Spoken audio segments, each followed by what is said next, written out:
Welcome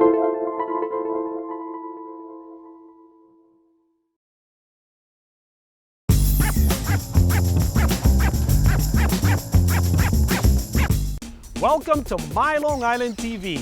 From Manhasset to Montauk, we have traveled our communities to bring you the following events. I'm your host, Waldo Cabrera. My Long Island TV starts now.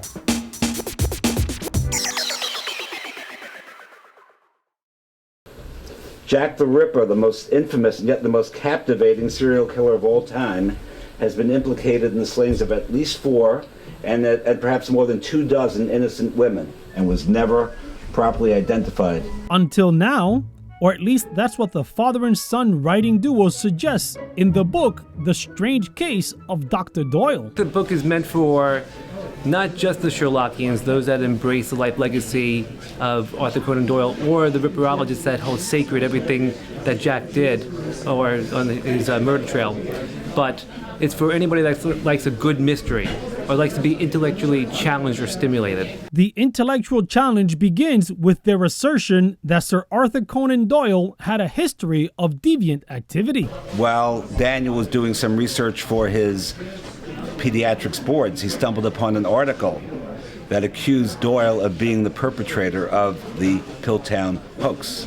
If this were to be proven true, then it would indicate that Doyle's mind was a little twisted and that he was willing to let perfectly brilliant and celebrated scientists of his era go to their graves as marked men, while he went merrily along to his without ever revealing what he had done, and obviously not caring what he had done. These two doctors love a good mystery, and they say that they had no agenda in writing this book. We came in with no prejudice. We came in with no prejudice. We left with no prejudice, just wherever the facts led us. But our research was exhaustive. We spent lots of time documenting everything. We assumed nothing to be true unless we could prove it was true. Helping gather much of that proof was law librarian Dominick Grillo. Some things they needed were specific information, like they looked at particular articles from the London Times back in the 1800s. Other times it was more general stuff. Like, we found a quote here and we're trying to track it down, or can you just find information on things he may have said? Because there's that famous thing about Jill the Ripper.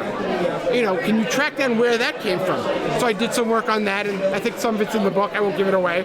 A delay in publishing gave the team the opportunity to include the work of comic book artist Romita Jr., who was impressed with the findings. Oh, I love it. And I'm not going to give away what turned my mind towards doing this, but I was always fascinated with Sherlock Holmes and Conan Doyle anyway. And when he explained to me what they had in mind, I thought that was brilliant. And I read whatever they gave me, and I started doing the illustrations. I actually adapted towards something that was more illustrative than cartoony.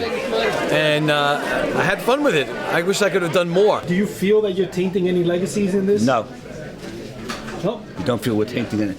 We're accurately portraying. We're accurately portraying what these people left behind. So, are you telling the readers that beyond a shadow of a doubt, Sir Arthur Conan Doyle is Jack the Ripper? We sort of indicate what our thoughts are as to who done it, but we don't tell the reader what they have to decide.